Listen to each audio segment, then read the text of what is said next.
the majority of the videos that I've watched, guys will just put the leads on the board and just let it burn, and they just take whatever they get. Me, I gotta have some control. I want to try to steer it where I want it to go or get certain patterns that I want.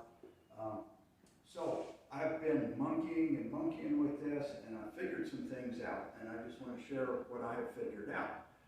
It's like I tell the guys at the Woodturners Club, for everything that we do, there's at least 6 different ways to do it. So I'm not saying any of this is right and wrong, but this is things I have figured out that work for me. You'll notice I've got this piece of wood wet already. That's because one of the things I have figured out is that the amount of time you let this electrolyte solution soak into the wood makes a difference on how it burns. So if you get impatient and start too soon, you won't get the results you want. But I got to back up a little bit, because these are experiments that I've done. And the first thing that I saw was people were using different substances for electrolyte solution. Wood doesn't conduct electricity very well unless it's wet. And if you just get it wet, it still doesn't conduct very well. But if you add something to the water and soak it in, then it conducts really well. And I just went through the house and grabbed up things that I happen to have sitting around. Most of the videos I've watched, they're using baking soda. So I tried that, of course, and here are some borax. For some reason we had that under a cabinet. Boric acid. I had some oxalic acid, lemon juice, whatever I could find. These were all soaked the same amount of time, used the same burner, and all that. So there is a direct comparison here. I think I did control all the other variables except the electrolyte solution. But what you'll see was that the baking soda is much more conducive to the burns than any of these other substances.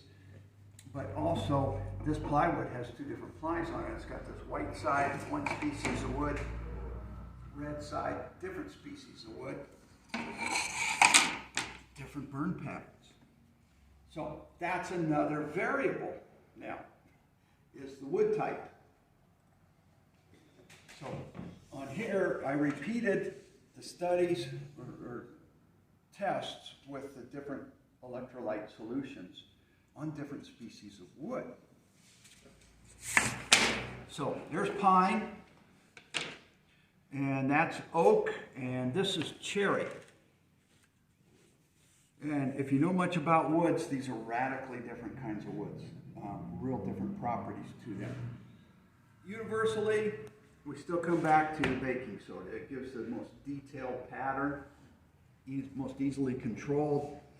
Some of these others just had so much resistance that it wouldn't even burn through the wood. It just would arc over the surface, and that's why you get these kinds of burns here. But one of the things I found in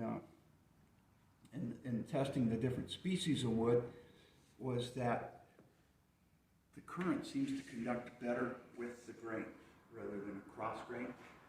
And you see it most pronounced like in the oak here. This is an open grain wood or ring porous wood. When you put the solution on there, it soaks in differently in some areas than in others. So it doesn't soak up or get wet evenly across the grain. And you can see the pattern here where it wants to go with the grain. And if you look at the plywood down here, this one, I'll show it to you from a distance. Even though this is a veneer, can you tell which direction the grain is running? You see the lines like this, because it just naturally follows the grain. That's the nature of wood. That's what wood does in the plants, is it conducts moisture up and down a series of straws. So it's only naturally going to draw in that moisture and be more conductive on the side with the grain rather than cross grain. And then another variable is the type of burner that we use. Oh, I talked a little bit about the timing. This is actually a twofold test here, but I let this is baking soda only, so is this. I used different burners on each of them, but this was a pattern I got when I let it soak in for 5 minutes, then 10, 15, and 20.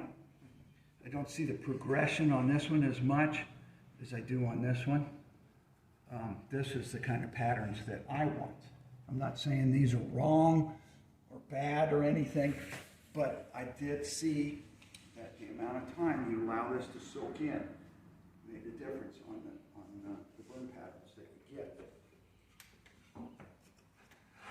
And then the difference here, this says 2 kilovolts, or 2,000 volt, 9,000 volt. What we're using are transformers here, and I've got a neon light transformer, and I have a microwave oven transformer that I use.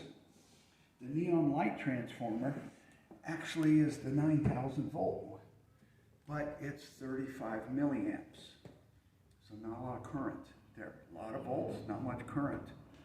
This is the microwave oven transformer. It's only 2,000 volts, but it's about 250, 300 milliamps, which they tell me is enough to stop your heart. So people have died monkeying with these things, so we're going to be really safe today. My wife says, thanks, because she doesn't want the paperwork, you know. I get croaked. But this I like a lot. It's 9,000 volts, takes house current, steps it from 120 volts up to 9,000 volts. But it's still only 0.3 of an amp, you know. And I have been bit doing this before I got smart, and it just gives you a tingle. So I didn't get, you know, didn't crack my teeth or anything. Just a little tingle, and I go, oh yeah, I better pay attention. So I do wear these now because I get absorbed as I'm burning, and I get focused on what I'm doing. And then if your hand comes over and touches a lead or something, you know, you could get zapped a bit. And then I see on the videos a lot of these guys are holding, and they have built special holders to handle both leads. Well, when you're doing that, you think about it, where's it going to conduct? It's going to come right up your arm, cross your heart, and back down. I burn without touching them. I stand back like this, and this is how I burn. I've got the dead man switch, which is this pedal here, and it won't prevent me from dying, but if I do get killed, at least I'll fall off of the switch, and when my wife finds me, I won't be cooked. Is that just a sewing machine pedal? No, it's a dead man switch. Amazon has them. You can search. Hey guys. Alright, so Hello. I didn't get up there where you could see it. I couldn't find it. Yeah, so it is. I want you at the usual place first, just out of habit. Alright. Oh, sorry, Sal. Good. How are you doing? Good. Brought my mom with me, so. You know, Hey, how's the it going? only lady Welcome. in the place, right? Makes her real uncomfortable. Some guys, that stuff. So I'm just getting ready to burn. All you guys missed was the history of the experiments that I've done. But we talked about different electrolyte solutions because wood won't conduct electricity unless you get it wet. And if you get it wet with baking soda water, it conducts electricity really well. And then we've got 2 different transformers that we're using here today. This one comes from neon lights. This one comes from a microwave oven. There are videos on which wires to cut and which ones to keep, how to wire that up. It's really not complicated. You don't need to be an electrician to do that. And in a lot of the videos that I've seen, the guys will wet their wood like this, and then they will take a little finishing nail and tap it in, and then they hook their alligator clips to that nail. And when they turn on the electricity, it burns out from the nail. To me, that's not enough control. I need to move it around. And we'll see why here more in a minute. But this is a long, continuous burn from one end to the other. And if I had burned that continuously all the way down, up here where the nail was,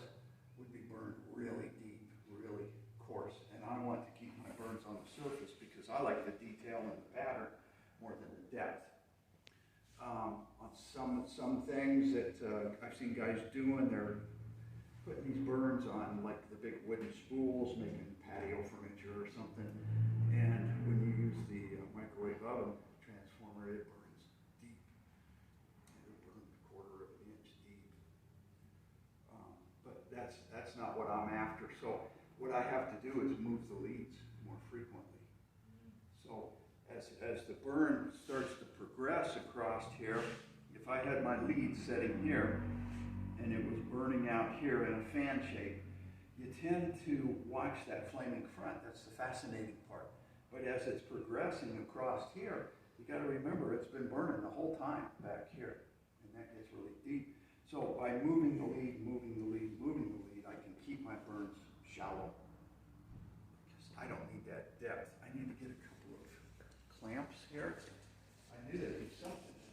Yeah. Not something I would have thought about. Have any of you guys done this or seen videos? I've seen a couple videos. I'm making the assumption you already have seen this stuff work. No, not in person, no. On video. Absolutely. Yeah, on video. My wife wouldn't let me play with electricity like this to try to make my own. She doesn't trust me. Yeah, you missed what Harold said right before you came in. Got this dead man switch here, and so that if I do get killed doing this, at least I'll fall off the switch, and I won't be cooked when she finds me. Great. Very considerate. I've heard that we smell like fried chicken. But, she really likes fried chicken, and I don't want to work. I'm so glad I brought my mom. Okay, I've got this scrap piece of wood here, and if you look, you'll see a lot of little black marks on it because these leads get hot. And I used to set them over on the plastic sheet after I was burning them. Set them over here and they melt. So this has been soaking in now for, plenty long enough, 20 minutes. What is that again, sir? I'm sorry. This is baking soda and water. Okay. And the proportion, you can mix it to saturation, but I just put a tablespoon in a cup. Okay. And I usually heat the water in a microwave just to warm it up, just because it dissolves faster. Sure. But you can do it cold too. Okay. So nothing magic about the electrolyte. Baking soda and water, we've used that in humidifiers and things for years. We know that it conducts electricity very well. Now, I've got my two leads, and for this, it's not like the etching that we did. We don't care which one is positive and which is negative, and I can never keep anode and cathode straight anyway, so they're just leads.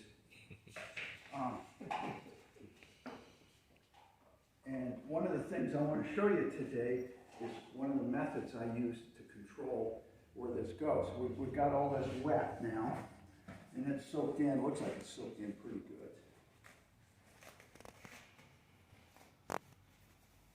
But if I tried to burn right now with this wet surface, I doubt that anything would happen, because the electricity is just conducting across through the water across the top. What we're trying to do is force the electricity to go through the wood. And wood, being plant material, it's actually a series of cells, plant cells. By conducting the electricity through the cells of the wood, there's arcing from one cell to the next, and that's where you get your burn. But on a microscopic level, it'll be arcing across here. Probably time to put these on. Just in case.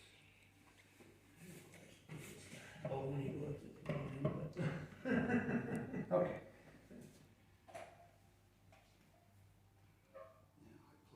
It's plugged in. There it goes. There's one going. So it was conducting to a point, but as the electricity is moving through these cells, it's warming up and drying that wood. When it reaches the right dryness, then it starts arcing and burning. So what we're seeing here is one going the other way. They usually will try to burn together, but it's following the path of least resistance. There's some knots in there that complicates things a lot. So now we see that this burned out one direction for a while, and then it stopped, and now it's burning the other direction because it got up to a crack in the wood or someplace that would not conduct. So now it's following a different path. But the whole time that I've had this pedal down, you see the red line in here? That has been burning continuous, so that's getting deeper and deeper and deeper. So what I usually do is I'll get off the dead man switch and move my leads out here because that channel that was burning in there is deep enough for me. So I chase the thing around as we go. One of the things you need to watch for, I need to go get my little electricity proof pointer here. Smells good. Does smell good. For some reason, burning wood makes me hungry. Camping, It's not just wood smoke though, it's that baking soda. Adds an extra A little salty tang. Okay. So one of the things you watch for, I've got my leads fairly far apart right now, is suddenly you'll see it go dry somewhere out here. And then it starts to arc through that and burns out in the middle of the field. Let's see if I'll use examples. Here's one like this. The leads were here. So I had a lead here and a lead here, and it was burning, and suddenly this reached that critical moisture content and started burning out from that. Because I'm trying to control the pattern, I want it to go a certain way and do a certain thing.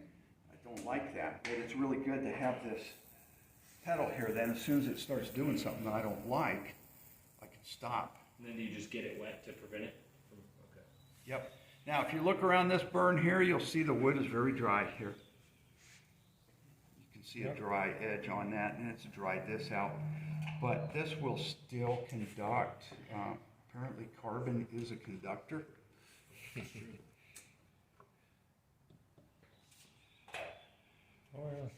So it'll go right through because there's enough carbon in there. But I do that on purpose for some of my things to connect all of them because I've burned it in stages. I burn this stage, burn this stage, burn this stage. Then I come back and connect them all so that they all have a common trunk because one of the things I'm trying to achieve here is a tree, basically. Tree branches. That's what I liked about it. You could argue that this looks like lightning bolts too, but I usually end up doing tree shapes.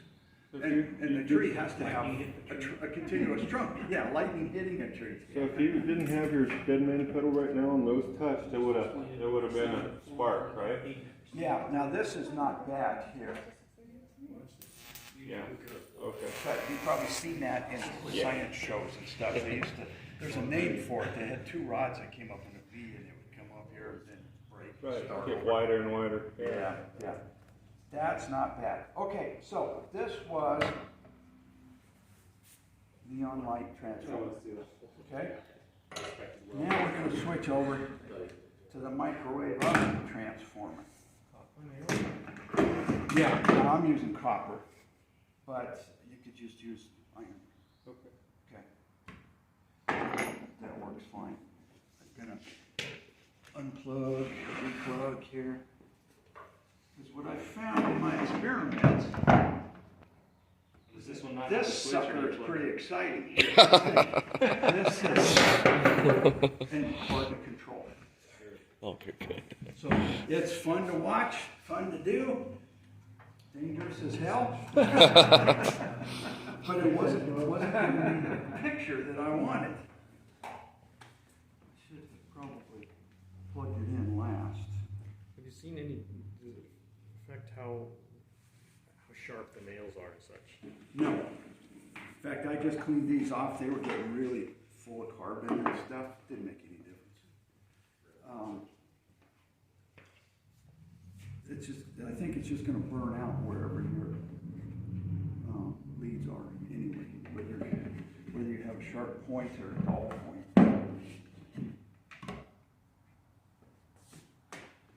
These wires, if you're going to make one of these yourself, these wires are spark plug wires. They're made to take this kind of current.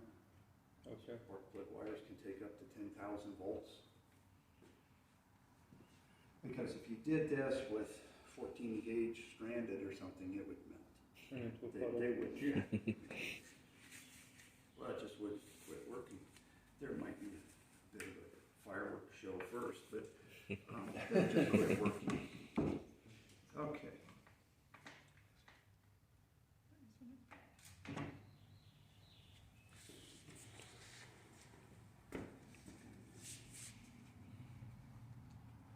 Kind of like the addition of the switch. This way you can kind of like turn it on. Not only the safety factor, but I mean you can kind of turn it on, and then when you like step off of it, you know it's off, and then you can like move things around. And get back on. Exactly. Without fear. Yeah.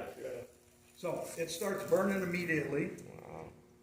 The burning is more aggressive. It is. There you saw one erupt out in the middle. You see it dry up right here? You get my pointer.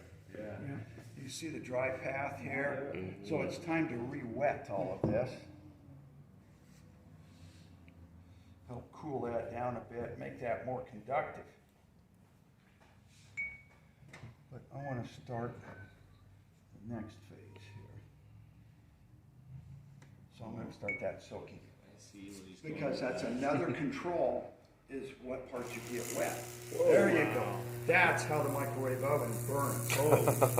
Okay? Cool effect if you're doing outdoor furniture and all, but the whole time that we're watching this flaming front, it's still burning back here. Yeah, deep. So when these burn together, Jumped across. yeah, when they burn together, that's the end. You won't get any more growth after that. It's just gonna fall down. That's all it's gonna do now is burn that channel out. Okay, That's a good sound. actually, an electrical arc has been measured to be as bright as the sun. So you almost need, Yeah, like the same. yeah. Oh, wow, man, I can see it. I learned that because I needed carbon for a different thing I was doing. And a guy gave me this rod here. Shorter than it used to be, but these are carbon rods from searchlights. And the military, remember in World War II when they had the bombing raids and all, and they had the searchlights out, lighting up the planes so you could shoot at them. They were carbon rods, had two rods in here with an electrical arc across it. And that arc was bright as the sun. They put a big parabolic reflector on it. Sure. Yeah, that's how they worked. That was electricity. Probably a But little these higher rods are voltage than long this. because the carbon got used up. As it was arcing across, it ate these rods, and you had to constantly slide them in farther and kind of farther. like feeding the fire. Yeah. So it gets pretty bright anyway. I can almost see this now. I was reading out about that, and that's where I learned that electrical arcs are as bright as the sun. That's why you can't look at welders too. Right. Same thing. Have you ever heard of anybody maybe putting a potentiometer or something back down? That's what I was wondering. Thank you. That's the next step. Nice. And it's not I was called wondering a that same thing. potentiometer here, it's called a variac.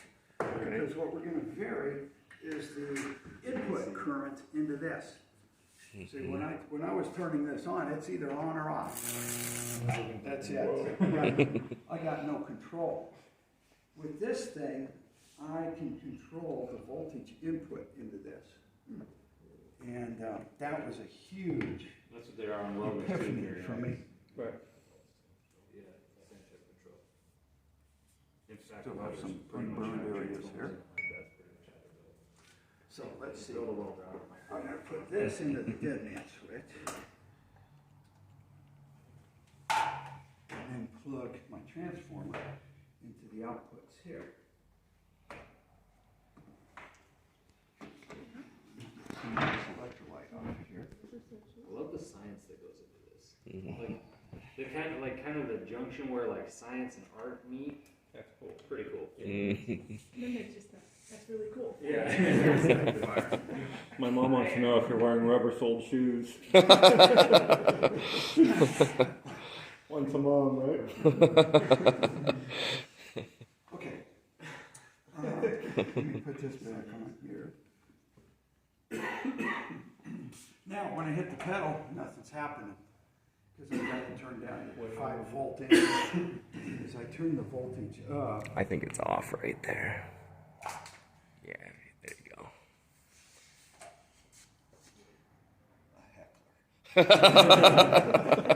Now you can see it burning a little bit here. Now, if I turn it up, the burning gets more exciting. If I think that's too much, I can turn it back down. That's pretty cool. So I'm getting some control here. Much more. Because this thing, as much as I like it, it's fairly limited. It only does one thing. Now I can adjust and adapt. And So the fact that there was sparks in the wood that's already been burnt, that's just the carbon burning in it? yes. Oh, there's some residual moisture in there too. Pretty cool. But, I was going to do this. Yeah, you can see some dry spots in here.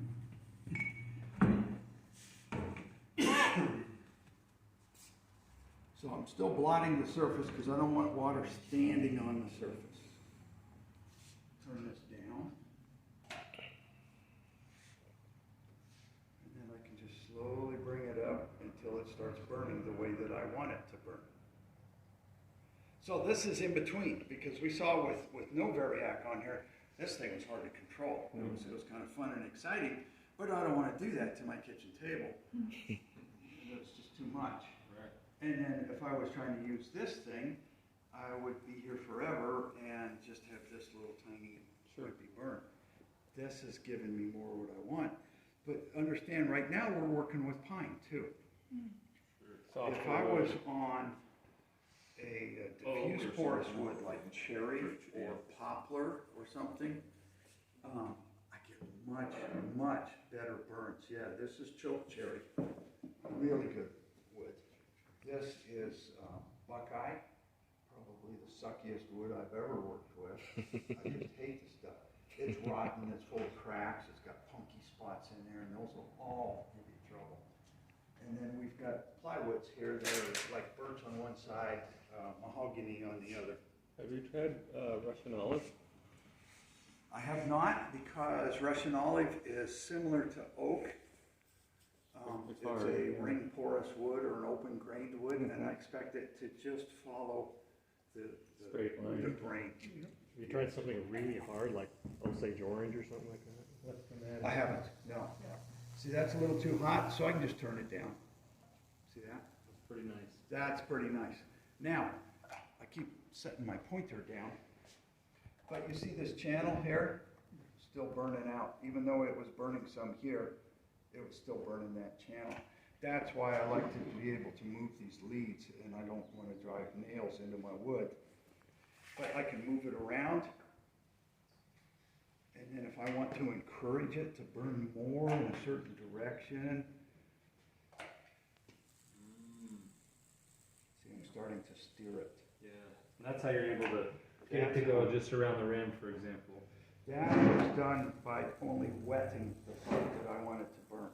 And that's where we get into But the I'm steering this now towards me. Now it's done. Oh, cool. When Okay. It connected. Flamed up right when it kind of So connected. it was trying to burn up this way, but by moving the leads around, I get into different parts of the wood. And they'll always try to burn together. So the next control that we have here, I need to cut a piece of towel here, make a sponge. This is how to burn in one direction only. Everything up till now, we've had 2 leads on there, and they both burn at the same I was time. just wondering about like. Now I want one lead, and I want it to burn the way that I want it to burn. Since we're looking for tree shapes, branches and all, well, trees don't start in space and burn down to the ground. I probably should have had that wet longer. Maybe I'll try it on this one. So I only want one lead to burn, And the other lead is sitting on this wet sponge, and it won't burn out from that sponge.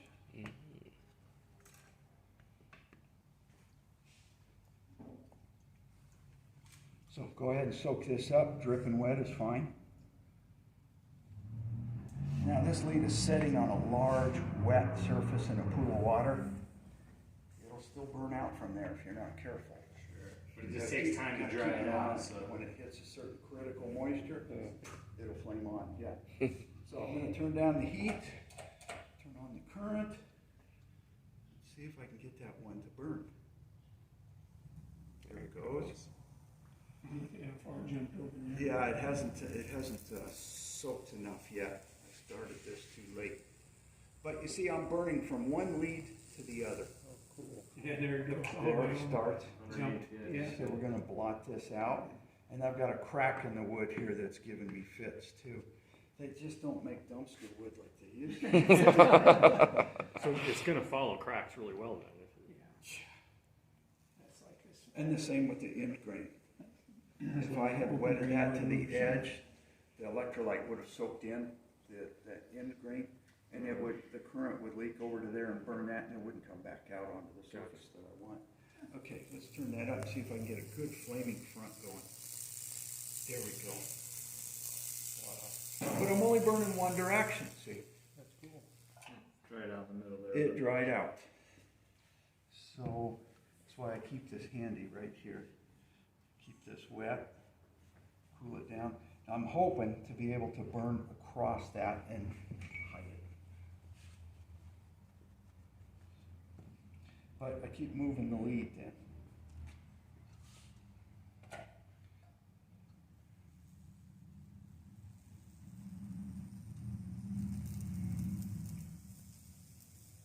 So the main stem that's behind me wasn't getting burned as much.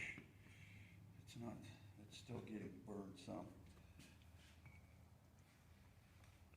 So you see why I gotta wear the gloves, even though I'm not touching it, or I think I'm not touching it. It's easy to get confused here. Between the paper towel and the sponge and moving the leads and running this thing, it's a lot better for me to just keep my gloves on.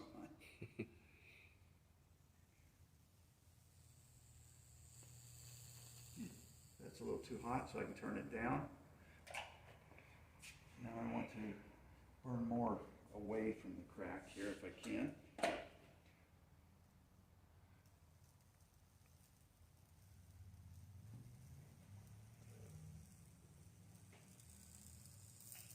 we go. Now I turn it up, build a bigger flaming front if I want. This piece of wood is not cooperating. I wanted to develop a large flaming front on this and maintain that flaming front. That seems to be where I get the best patterns.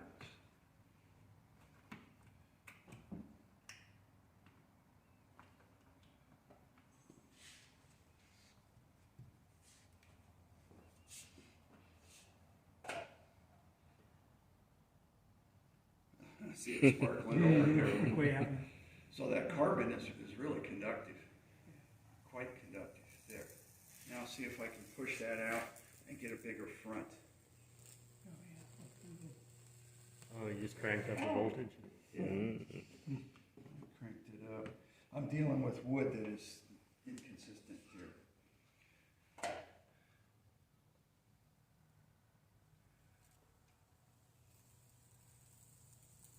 Bring you down a piece of chestnut. It'd be worse than this if you ever. I've got a piece of poplar here and I'm trying not to use it because I like it so much. I don't want to just wreck it. Okay, so to review, we're using electrolyte solution to make our wood conduct electricity where it normally doesn't. We're using different burners here that have different voltages and amperages to give us different effects. And we're letting the electrolyte solution soak in for a certain amount of time to give us our best patterns. And we've seen that the type of wood makes a difference. And now we're starting to steer it by selectively wetting the wood. That was gonna be a big W on there, but that piece of wood wouldn't take it, it's just all lead.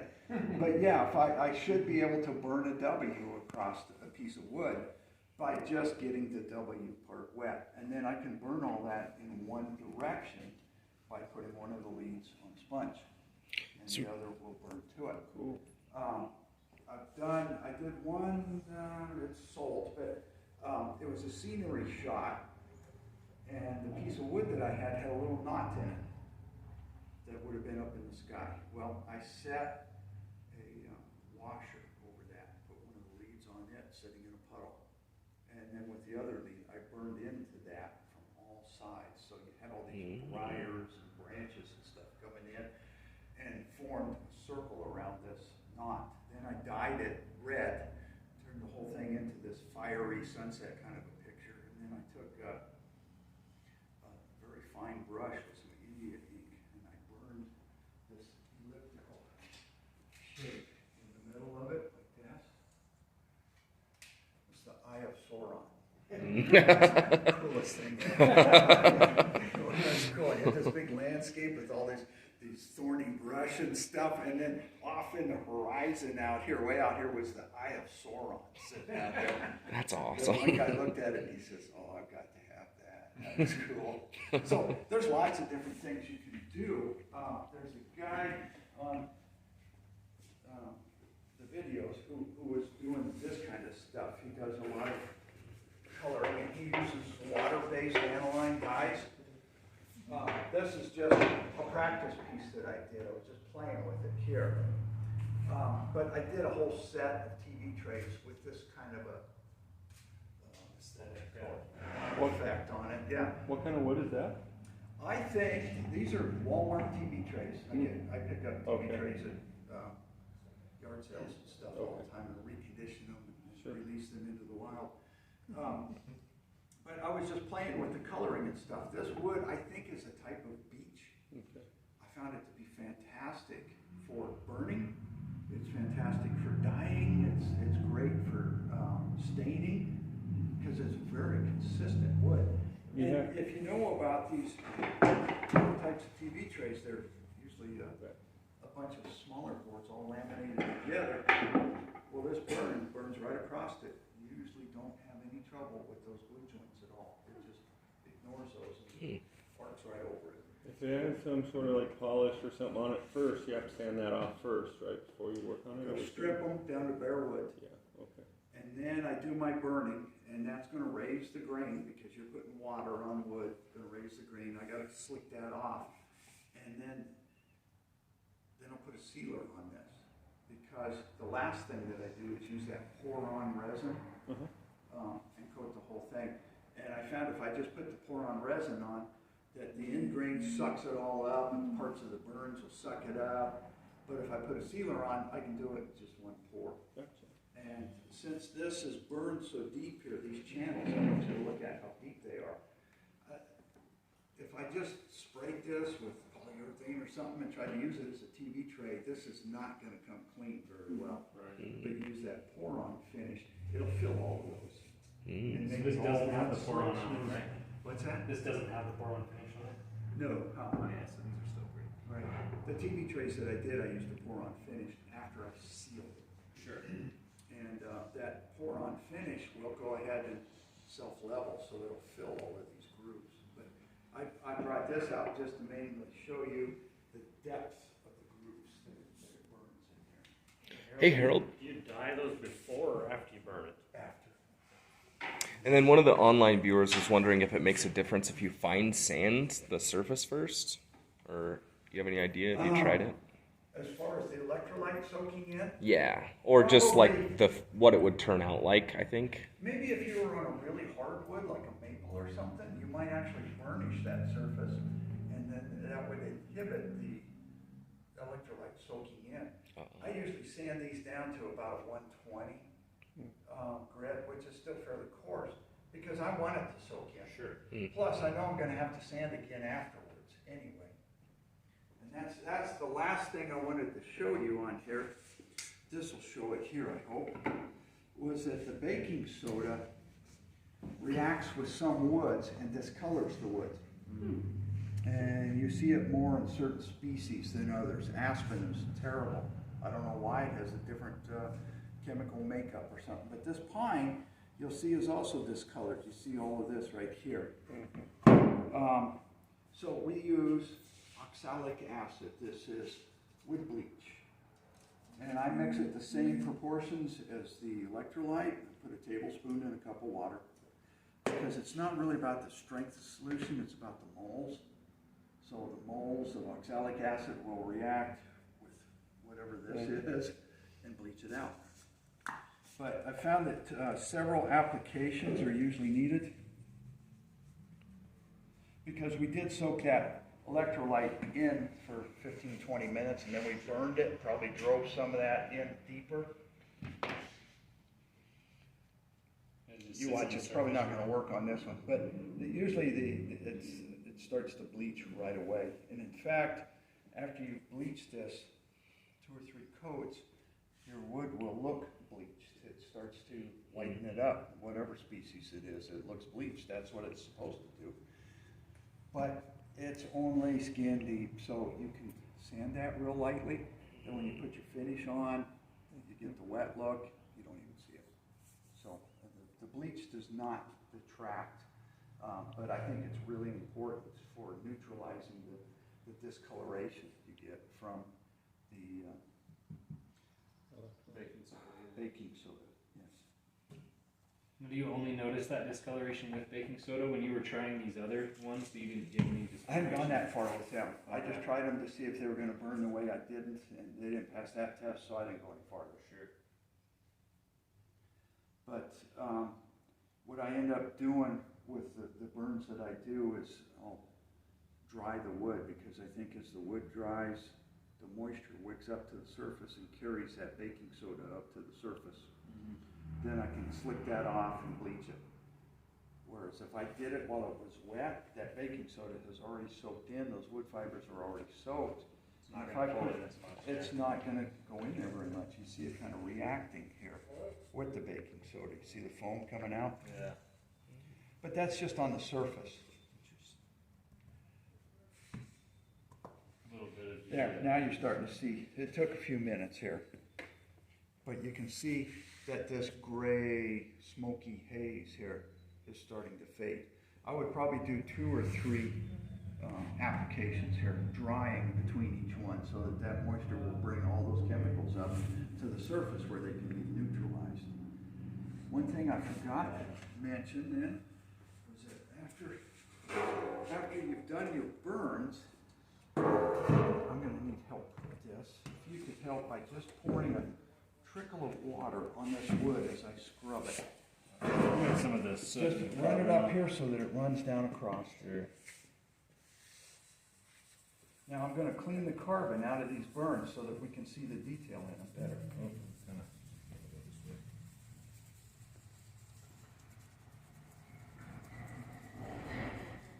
Normally I would take this inside, put it in the sink, Sure.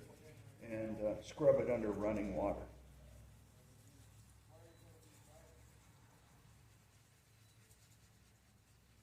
This is exactly what toothbrushes are made for.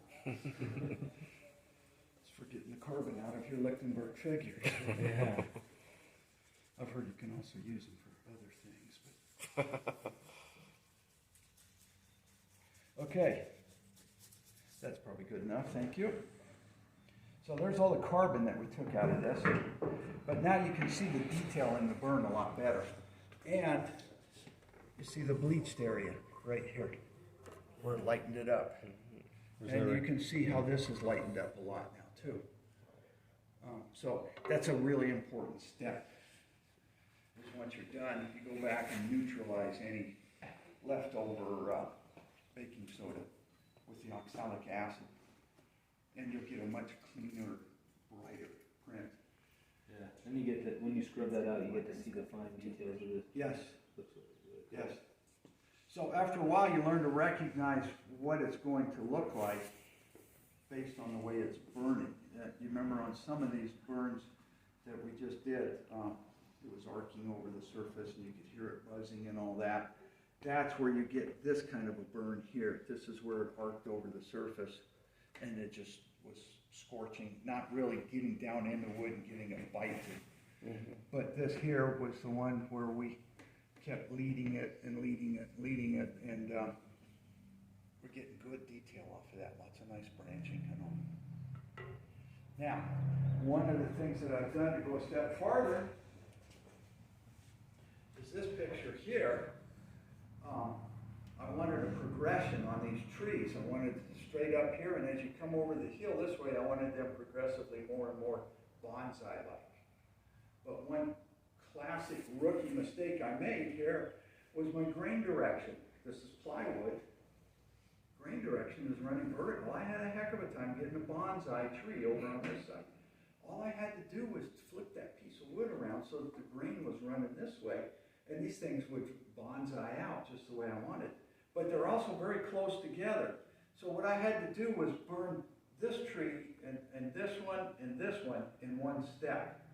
Then I dried it, bleached it, cleaned it all up. Then I came back, re-wetted it, and I burned this tree and this tree in the second step. That way I could control what area was wet, I could control where the current was going. I also worked off frame, outside the box here, to get these trees to branch out and come up this direction. One of my leads was clear out here sitting on a sponge. My other lead was in here controlling the branches, you know, and trying to steer it this way and this way. So I did it in stages, and then I came back a third stage and did the underbrush here, the understory in the forest. And that was the only part that was wet then, so that I had more control on where it goes. So this one took a couple of hours. This one here has continuous lightning all the way from the handle down to the tip, and it just runs right down the side. No spiraling or anything. It's got another one on the other side. So I did all this in one step, laying it like this and just getting this wet. And I had a sponge under one lead, the other lead was probably an inch away, and just kept working my way down, so that all of the branches here are all going one direction. Then after that was dry, I could turn it over and burn this side. Same thing. So I started up here and just burned it in stages all the way down. Now this one, like I said, this is buckeye, which is horrible wood to work with. But I wanted to keep the burns inside of a frame here. So you see that the burn does not come out to the edge of the plate. Well, I put a sealer on the wood first. Just held the rag on here while it's on the lathe, and I just sealed this band and sealed this band here. Then when I wetted it, well, I sealed the rest of the wood too, so there wouldn't be any surprises. But then when I wetted it, I just wetted this part here, and that gave me one control. It would only burn in here. But this forms a continuous circle all one direction. Electricity does not burn in circles. So it's a series of short pieces, short segments, and just kept chasing it and chasing it. And by having my sponge under one lead and the other lead here, I could burn up to the sponge. Then I moved the sponge up to here and burned up to the sponge again. But the sponge was actually wetting the wood as I went. And I just kept coming around, and I did not make connection until the very end, and I still had to wait for this to dry, because when I got up here, the electricity kept wanting to go back around and follow that carbon path. Sure. So I needed to dry that out enough that this was the least resistance, was that last segment. Then once I got it all put in, then I came back with both leads and just connected in here, and trying to hook all the branches so it has a continuous vine, a main trunk that goes all the way around. So it looks like a lot of fun, but it can be a lot of work too. But still fun stuff. I have not tried it in wet wood. Somebody asked me about green wood once, and I'm thinking that would not work because all of the wood is wet, and that the electricity can find so many different paths that you probably wouldn't get the effect you want, and you certainly wouldn't have any control over where it goes. I did a few of these pieces here. I call them Rorschach ink blots. That was 2 pieces of plywood, wet the surfaces, made them like this, and then clamped, and then I stuck straight pins in the joint around the sides and hooked my alligator clips to these pins to burn across. The hard part is I couldn't see what was happening in there. I would just burn until the smoke got really heavy or quit, and then I just assumed that it's done as much as it could. So there were some that got thrown away, but when you open them up, you get this mirror image. But you can open them this way, or you could open them this way, or you could open them like this, or like this, get different patterns each way. So that was kind of fun to play with that. And then this here is done like people, like most of the people in the videos do. They just have 2 leads, and they'll touch here and burn a bit, touch here and burn a bit, touch here and burn a bit. Never really let it connect, which is okay. I think it's kind of, this is like an Oriental reference here. It looks Japanese to me, sure, with these kinds of bonsais, and then I put the lotus water. Will you explain some of, I know I caught it earlier, but some of the dyeing processes you use to... The dyeing process, I'm using trans tint mostly. I have some dyes, I should get the bottle for you, that are pre-mixed. And they're called NGR dyes. They're non-grain raising because they are Put it on my page, I forgot. an alcohol base. And when you wet wood with alcohol, it doesn't raise the grain like water does. But there's one, this was my favorite here, by Solar Lux. This stuff is pre-mixed, just use it straight. But sometimes I have to dilute it, especially the lemon yellow. Whoops, rotate to there. Because that stuff is really powerful. This is trans tint. This will dissolve into alcohol. It's extremely concentrated stuff. I have little shot glasses that I mix my dyes in. So shot glass holds an ounce. I'll put an ounce of denatured alcohol in there, and then usually about 3 drops of this will be dark enough. The neat thing about the dyes is you can always add more. You can just go in and get deeper and deeper. But also the alcohol-based dyes will come back out of the wood real easily or move in the wood with more alcohol. So to do the blending of the colors out here, I just had a brush that I dipped in straight alcohol. I just used it to brush over that, and it would pick up some of the one color. Do that while it's put still it wet. over here, yeah, and you can get it to bleed.